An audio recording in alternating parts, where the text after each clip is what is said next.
오늘 국회 법제사법위원회에서요, 박상용 수원지검 부부장검사 탄핵에 대한 청문회가 있었습니다.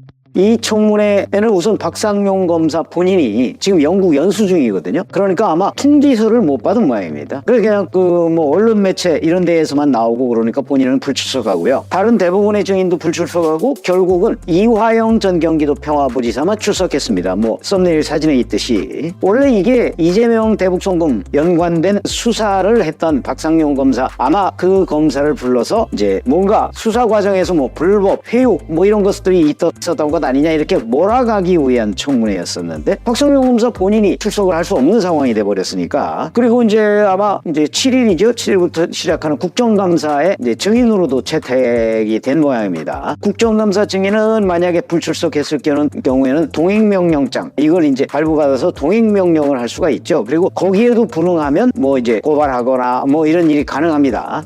과연 그것까지 할 수 있을지. 그러면 이제 동행명령장 발부하려면 국회 사무처 직원이 영국까지 가야 되나? 이런 생각도 들고 합니다. 어쨌든 그거는 이제 한참 뒤에 얘기니까. 자, 근데 오늘 여기에 이화영 전 평화부지사 입장으로 보면 웬 아군입니다. 민주당이 다수니까. 이런 상황에서 이제 이화영을 상대로 정청래 법사위원장 등 민주당 의원들이 이제 검찰의 회유, 압박 이런 것들을 이제 쭉 질문을 하지 않았겠습니까? 그러니까 이화영 전 부지사가 답변을 이렇게 했습니다. 검찰의 지속적이고 강압적인 회유와 압박이 계속됐다, 이렇게 얘기를 하면서 김성태 전 쌍방울그룹 회장과 저를 포함한 사건 관계자가 2달 정도 수원지검 1313호 박상용 검사실 앞의 창고라고 쓰인 공간에서 대질이란 명분 아래 진술을 맞췄다. 어느 정도 성안이 되면 조서를 받았지만 워낙 허구의 사실이어서 조서의 얘기가 워낙 달랐기 때문에 다시 불러서 맞추는 일이 반복됐다. 그 과정에서 김 전 회장이 갈비탕을 먹고 싶다고 하면 갈비탕이 제공되고, 짜장면을 먹고 싶다고 하면 짜장면이 제공되고, 연어가 먹고 싶다고 하면 연어가 제공됐다. 진술 세미나가 여러 차례 있었다, 이렇게 얘기를 했습니다. 근데 여기 아마 눈치가 빠르신 분은 기억하실 텐데 술판 얘기가 없어. 술판 얘기. 그러면 이화영이 작년부터 얼마나 말을 많이 바꿔왔는지 간단하게 한번 보겠습니다.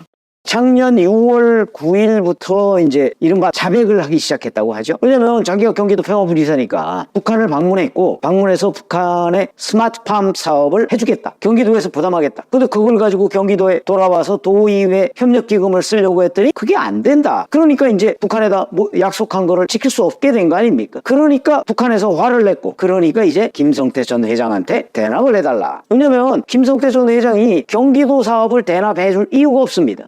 대납해달라고 요구를 했고, 그러니까 김성태, 이화영은 평상시에 형님 동생 하던 사이 아니었습니까? 그러니까 대납을 해줬고, 그러니까 이제 그 다음에는 이재명 당시 경기도지사의 방북을 추진하는데, 잘 아시다시피 북한은 방북을 받아주는 대신 반드시 뒷돈을 요구합니다. 그거는 과거에 여러 차례 있었고요. 그걸로 김대중 전 대통령도 북한에 갈 때 돈을 주고 간 거 아닙니까? 돈 안 주면 못 갑니다. 그것 때문에 남북 정상회담 날짜가 하루 뒤로 늦춰졌다, 이런 것도 다 알려진 얘기죠. 그런 사실, 그리고 이 내용을 이재명 경기도지사한테 보고했다 하는 내용을 맥을 합니다. 이게 당시 이재명, 이화영 관계에서 훨씬 더 객관적인 상황과 부합합니다. 그러니까 제가 자백이라고 표현을 하죠. 이렇게 됐는데 이거를 이제 7월 12, 13 이즈음에 민주당에서 번복을 하기 위해서 노력을 합니다. 박찬대 당시 의원, 최고위원이죠. 최고위원이 경기도에 가서 이화영의 30년 지기인 사람을 만나고 그 자리에서 이화영 부인과 통화하고, 그러면서부터 뒤집히기 시작합니다.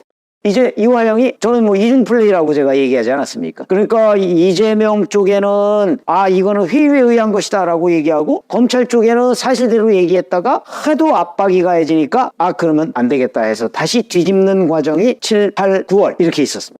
이때 이화영은 오락가락 했었죠, 진술을. 그걸 저는 이중플레이라고 제가 이름을 붙였는데, 그러다가 올해 4월 총선 앞두고서 돌연 술판 얘기를 했어요. 이 술판 얘기를 하자마자 이재명 대표가 이화영의 술판 주장은 100% 사실로 보인다, 이렇게 얘기한 거 아마 기억하실 겁니다.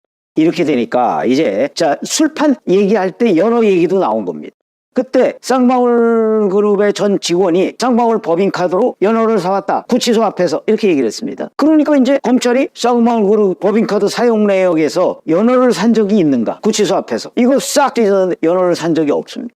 술 파는 더욱 말할 것도 없고요. 그런데 문제는 이화영 전 무지사가 본인이 김성태 전 회장과 술을 먹었다 안 먹었다 뭐 이런저런 얘기를 하고, 그럼 먹었다면 언제 먹은 거냐. 심지어는 장소, 박상용 검사실 바로 앞에 있는 뭐 창고라고 쓰여진 그 장소냐 아니면 다른 데냐, 그것도 오락가락, 날짜도 오락가락. 아니 작년 12월에는 회유를 받았다고 그러면서 일지를 쓴 적이 있고, 그럼 일지를 썼는데 가장 중요한 술판 회유는 일지를 안 썼다는 얘기인가. 그러면서 올해 5월 6월에 이걸로 계속해서 시끄러웠습니다. 날짜가 언제냐, 뭐 이리 바꾸고 저리 바꾸고, 심지어는 나중에 안 되니까 검찰한테 출정 기록이라는 게 뭐냐면 구치소에서 나와서 검찰청까지 왔던 그 다 기록이 남습니다.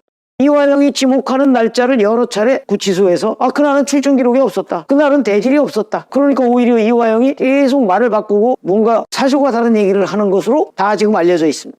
그러더니 이제 오늘 매일같이 있었다는 거 아닙니까? 그런 일이 매일같이 있었을 리가 있나요? 매일같이 이화영을 조사하진 않았거든요. 그리고서 이제 술판 얘기는 쏙 들어가 버렸어요. 그럼 도대체 뭐냐? 그럼 술판 얘기는 없었던 거냐? 왜 안 했을까? 이런 여러 가지. 그걸 쭉 작년부터 올해까지 과정을 살펴보면 결국 이화영 전 무지사는 입을 열 때마다 진술이 달라진다. 그걸 믿을 수가 없는 거죠. 아니 이 검찰이 이화영을 상대로 조사를 하는 거는 당연한 거 아닙니까? 대북송금 조사를 해야죠. 그걸 본인이 압박으로 느꼈을지는 그건 이화영 개인의 문제고, 검찰은 조사를 해야 될 거 아닙니까?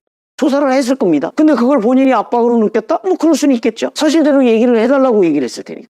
그러나 회유를 했다. 이런 거 보시죠. 이화영 전 경기도 평화부지사라는 사람은 국회의원도 몇 번 했고요. 그 다음에 뭐 이런저런 여러 가지 경기도에서 이재명 밑에서 부지사 역할도 했고요. 그 다음에 킨텍스 사장도 했고요. 굉장히 화려한 경력을 가지고 있습니다. 이런 사람이 범죄 혐의자로 검찰에 불려가서 검찰이 불러주는 대로 또는 검찰이 회유하는 대로 본인이 답변을 했다. 그리고 후회해서 나중에 이거는 회유와 압박에 의한 것입니다 라고 얘기하는데 말이 수시로 바뀐다. 이화영 같이 산전수전 다 겪은 사람한테 그게 가능한 일일까요? 제가 보기엔 자기 얼굴에 침 뱉깁니다. 지금이라도 제가 보기에는 검찰이 회유한다고 자백할 이화영이 아닙니다. 그럼 뭐냐? 그럼 술판 얘기는 도대체 어디로 갔냐? 그렇게 난리를 쳤는데 올해 5월 6월에 그런 점으로 본다면 지금 이화영 전 무지사가 저는 제일 궁금한 대목이 그렇게 몇 개월 전에 온 난리를 친 술판 얘기가 왜 쏙 들어갔느냐? 이제는 술판 주장을 하지 않기로 한 것인가? 뭐 이런 부분. 그 다음에 이제 본인이 검찰이 회유해서 다 자백했다고는 안 하죠. 회유해서 다 사실과 다르게 얘기했다. 그러면 자기 가슴에 손을 얹고 생각해 봐야죠. 정말 이화영이라는 사람이 그렇게 약한 사람이었던가? 저희는 그걸 모릅니다. 근데 저희가 분명하게 확인할 수 있는 거는 이화영이라는 사람은 그때 다르다. 회유와 압박을 받았으면 처음에는 뭐 술판을 벌여서 했다고 하더니 그 다음엔 뭐 술을 안 먹었다고 하고 자기는. 그러면 김성태만 먹었다는 얘기인데 그게 가능한 일인. 오히려 그 부분에 관해서 김성태 전 회장은 또렷하게 자기 진술 내용을 기억하고 있습니다. 뿐만 아니고 뭐 중국 선양이나 이런 데 가서 북한 측 관계자와 만나서 무슨 얘기를 했는가를 거의 하루 종일 동영상을 찍은 것처럼 검찰에서 진술하고 있습니다.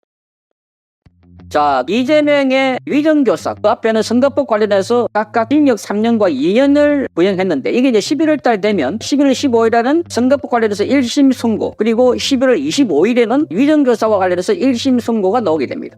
여기에 지금 비슷한 관심이 있지만 여기선 이재명의 유죄, 그러니까 배지를 떼는 건가 아니면 이재명 구속 여부에 대해서 국민들이 큰 관심을 갖고 있는 것은 위정교사에서 과연 법정 구속이 될 것인가. 이것은 판사들도 서로 눈치를 봐가지고 그래서 지금 11월 15일 하니까 그래서 위정교사는 그보다 열흘 뒤에 11월 25일 나는 판단하겠다. 이렇게 해서 서로가 먼저 이재명에게 배지를 떼거나 아니면 구속형 또 징역형 이것을 먼저 하지 않으려고 안간힘을 쓰는 모습을 보이고 있습니다. 어쨌든 이 상황에서도 11월 달 되면은 이재명의 운명이 그야말로 결정이 된다 보여지는데 사실 이재명이 무서워하는 건 더 딴 데 있습니다. 이재명이 제일 무서워하는 게 바로 대북송금 사건입니다. 대북송금 사건도 바로 10월 8일 날 한 일주일 남았습니다. 10월 8일 날 2차로 준비기일을 하게 됩니다. 재판 준비기일이라고 해서는 한 2번, 3번 거쳐가지고 앞으로 재판을 어떻게 하겠다 하는 걸 이제 변호사 측하고 검사 측하고 판사가 협의를 하겠는데 지난번에 이게 1차 협의를 했을 때 그때 그 당시에 신준호 부장판사 이화영의 징역 9년 6개월을 때렸던 신준호 부장판사가 이 판결을 맡고 있는데 아주 놀라운 말을 했습니다. 그러니까 이화영 관련해서 지금 재판이 항소심 즉 고등법원에서 진행되고 있는데 이게 한 11월 달 중에 나옵니다. 그러면 이화영에서 1심에서 본인이 징역 9년 6개월 때렸는데 2심에서 나오게 되면 거기는 핵심적으로 이재명과 관련된 내용이 많습니다. 대북 송금이니까 여기에 이화영 관련해서 자 그러면 북한에 800만 달러를 보내는데 여기에 뭐 300만 달러는 이재명의 평양 방문 비용 그리고 500만 달러는 스마트폰 비용이다 이랬는데 이게 변호인들은 이화영 쪽에서는 그게 아니라 쌍방울 쪽에서 주가 조작한 돈 가지고 보내준 것이다 그렇게 주장하고 있는데 그거는 먼저 신진우 부장판사가 1심에서 그거는 이재명이 보고했고 쌍방울 측에도 이렇게 부탁을 했다 딱 당정을 했습니다. 그리고 필리핀에서 중국 심양에서 직접적으로 이화영이 이재명과 통화를 하고 난 뒤에 바로 옆에 있는 김성태 통화를 시켜준 것도 인정을 했습니다. 그래 빼도 못하는 상황이 되어버렸는데 이게 고등법원에서 이제 확정이 되면 바로 그 재판은 따로 하지 않겠다. 그러니까 이재명과 이화영 관계 복잡한 거 이건 이화영과 관련되는 거고 그것은 바로 이재명과 연결되는 거니까 그래서 이화영 항소심이 11월 달에 이루어지게 되면 그걸 그대로 인용하겠다. 차용하겠다. 이렇게 선언을 해버렸습니다. 그러니까 지금 변호사들이 또는 이재명께서 급당황하게 된 겁니다. 그러니까 신진우 부장판사는 대도 차고 신속 재판을 하니까 그리고 여기는 지금 111억 원입니다. 우리 돈으로 800만 달러. 이게 이재명의 뇌물 혐의입니다. 지금 이화영이 지난번에 징역 9년 6개월을 받은 것은 이 돈이 포함되어 있지 않은 겁니다. 그러니까 쌍방울 측으로부터 받은 3억 원. 거기다 법인카드. 그 외에 외환관리법. 이거 가지고 징역 9년 6개월 때려버렸습니다. 그러니까 이화영이 멘붕이 돼 있죠. 그런데 지금 800만 달러가 뇌물로 인정이 되면 이재명은 이 재판에서 15년, 적어도 15년, 10년, 30년 형이 나올 것으로 이렇게 보는 겁니다. 그러니까 이것은 이재명은 이제 감옥에서 완전히 평생 썩어야 하는 재판이 바로 이겁니다. 나머지는 뭐 징역 2년, 3년 이렇게 해서 뭐 집행유예로 기다릴 수 있겠지만 그러나 대북 송금 사건 이 자체가 굉장히 크다. 왜? 뇌물이니까. 뇌물은 1억 원 이상이면 징역 10년 이상을 때릴 수가 있습니다. 그래서 지난번에 뇌물 3억을 보고 그래서 진진우 부장판사가 이화영에서 징역 9년 6개월 때렸는데 그 항소심이 11월 달에 끝나고 그래서 그거 끝나면 그대로 가져와서 지금 이재명의 재판에서도 그러면 그건 정리가 되기 때문에 그 다음에 이재명에게 보고를 했나 안 했나 이재명이 알았나 몰랐나 요것만 따지겠다 이렇게 말했습니다. 그러자 지금 이재명이 변호사를 대충 아주 대규모로 보강했습니다. 오늘 서종욱 변호사가 밝힌 바에 따르면 그동안 대장동 변호사는 15명이었는데 쌍방울의 대북 송금 여기는 지금 한 7명이 됐다. 뭐 북현들 빼고 북현들은 왔다 갔다 하면서 또 도와주기도 하는데 그 사람들 빼고 7명의 변호사가 있는데 최근에 3명을 더 추가했다. 그럼 모두 10명입니다. 대장동 변호사가 5명이면 쌍방울의 대북 송금은 10명입니다. 여기다가 최근에 부장판사를 그만둔 장형 판사. 자, 여기는 바로 따끈따끈한 정관이라고 합니다. 정관이 영향력을 미치는 것은 법원에 본인이 부장판사를 해왔기 때문에 후배들, 동료들이 있기 때문에 말빨이 먹힌다는 겁니다. 그래서 이재명이 급거 장형 부장판사, 북부지법에서 퇴직을 한 이장형 부장판사, 그리고 민변 부회장인 이찬진 변호사, 거기다가 또 민변 출신인 김종복 변호사 이렇게 세 사람을 추가했다. 그만큼 이재명으로서는 발등에 불이 떨어졌다. 야, 이 큰일 났다. 이렇게 되는 겁니다. 그러니까 이게 장난이 아니네. 지금 여러 가지 이재명이 뭐 이 재판 이거 그냥 아무것도 아니야 하면서 막 선동해갖고 자기 지지자들이 바깥에 나가보니까 워낙 많고 자기가 지지율이 지금 대선 후보 1위다 하니까 이거 그냥 확 밀어버려 이렇게 했는데 지금 검찰이 구형하는 거 보니까 또 여론을 보니까 아니다. 그래서 이재명은 지금 오는 10월 8일 날 여기 쌍방울의 대북 송금 사건이 자기의 마지막 숨통을 쥐는 아닐까. 그 가운데 뭐 대장동, 백현동도 있지만 이거는 시간이 꽤 걸릴 것 같으니까. 그런데 이 사건은 쌍방울의 대북 송금 사건은 바로 신진우 부장판사가 신속하게 재판하고 그리고 중형을 내리는 것도 아주 유명합니다.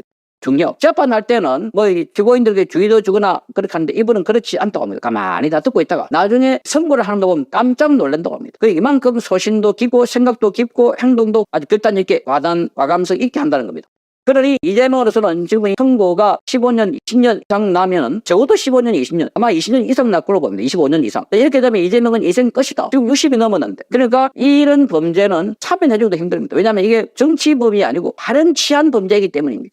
그래서 이 건 관련해서는 지금 그동안 뭐 재판 과정에서 변호사들이 뭐 기록도 못했다 뭐 하였잖아. 그러면 기록 못했으면 그러니까 이 검사들이 기소한 내용이 분량을 보니까 5만 쪽 80건이라고 합니다. 판사들은 이 전부 다 읽습니다. 그래야 사건의 결을 파악하니. 그런데 성남 FC는 얼마냐? 10만 쪽입니다. 10만 쪽. 대장동은 10만 쪽. 그러니까 대장동에 지금보다 이게 절반이고 성남 FC는 더 많다는 겁니다. 그러니까 이재명이 여기에 지금 성남FC 대장동 사건 이거 누가 맡고 있냐? 지금 어제 이재명의 위정조사를 맡았던 판사 바로 김동현 판사가 맡고 있습니다. 거기에 성남FC는 정인이 490명. 깜짝 놀랄 일입니다. 490명. 이 왜 정인이 많냐? 이 사건만 하더라도 검찰에서 조사받은 내용들 이재명 피고인 쪽에서 나 그거 인정 못하겠다 이렇게 말했습니다. 인정 못하겠다. 그러니까 이게 증거로서 불인정하니까 그러면 판사 앞에 가서 판사 보는 데서 그때서 이제 이게 신문하겠다는 겁니다. 그거는 판사 앞에서 하는 거니까 증거 능력이 있습니다. 그래서 전부 다 불러가지고 하니까 450명. 그런데 신진호 판사는 지금 이 5만 쪽의 내용도 검사들이 만든 수사 기록을 변호사들이 우리가 다 복사 못했는데 하니까 그러면 중간중간에 사건을 진행할 때마다 복사해라. 따로 시간 안 주겠다. 그렇게 하면서 다음에 올 때는 복사가 했는지 여부지 관계없이 다 진행하겠다. 이 정도 강단이 있습니다.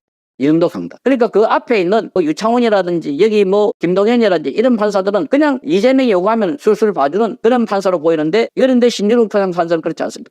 그러니 신진호 판사가 있는 수원지법 앞에서 개딸들이 몰려가지고 신진호 보고 막 규탄하고 뭐 껍질을 벗기겠다 이런 이야기를 하고 있어도 아딱하지 않고 있습니다. 그래서 신진호 부장판사가 신속 재판 거기다가 지금 힘을 실어주고 있는 게 조희대 대법원장입니다.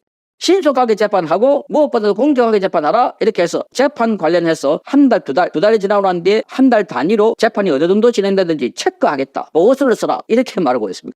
그러니까 이재명으로서는 지금 완전히 죽을 판입니다.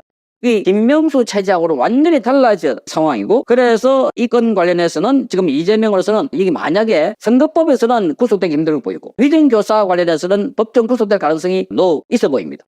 그런데 여기서도 만약에 이런저런 빠져나간다면 바로 신진호 부장판사가 하고 있는 그 다음 재판이 쌍방울의 대북 선고. 여기서는 빼다 박다 못한다. 이 쌍방울의 대북 선고는 신진호 부장판사가 신속하게 재판해가지고 지금 6개월 안에 7개월 8개월 안에 이재명에 대해서 1심 판결을 내리고 법정 구속을 할 수 있다는 점에서 이재명은 지금 바짝 긴장을 하고 있습니다. 그래서 지금 10월달 안에 또 11월달 안에 막 이 소용돌이를 쳐가지고 뭔가 윤석열 정부를 때려가지고 그 기회를 노려가지고 빈틈을 가지고 지금 본인이 집권을 하려고 이렇게 하고 있다. 그러니까 도둑이 지금 몰려가지고 잡힐 것 같으니까 봉기를 이렇게 가지고 선동해가지고 자기가 권좌에 오르려고 옛날 같으면 임금을 쫓아내고 자기가 그 자리에 앉으려고 이런 상황이 돼버려요. 그래서 제가 딱 보니까 이재명이 희대의 사기꾼, 희대의 범죄자 우리가 한 번도 개해보지 못한 그럴 때 이런 자를 지금 따라다니고 칭송하고 있으니까 이런 자를 따라다니고 있는 사람들은 과연 이재명과 똑같은 사람들이 아닐까? 아니면 생각이 없는 사람들. 그래서 보고 너무나 충격적이다. 이재명을 조금이라도 안다면 도대체 우리 국민들이 왜 이재명을 저렇게 따라다니면서 이재명 환호하고 그러니까 한번은 판단을 할 줄 모르는 사람들이 지금 몰려가지고 그래서 뒤에서 말하자면 리모컨 가지고 조정하듯이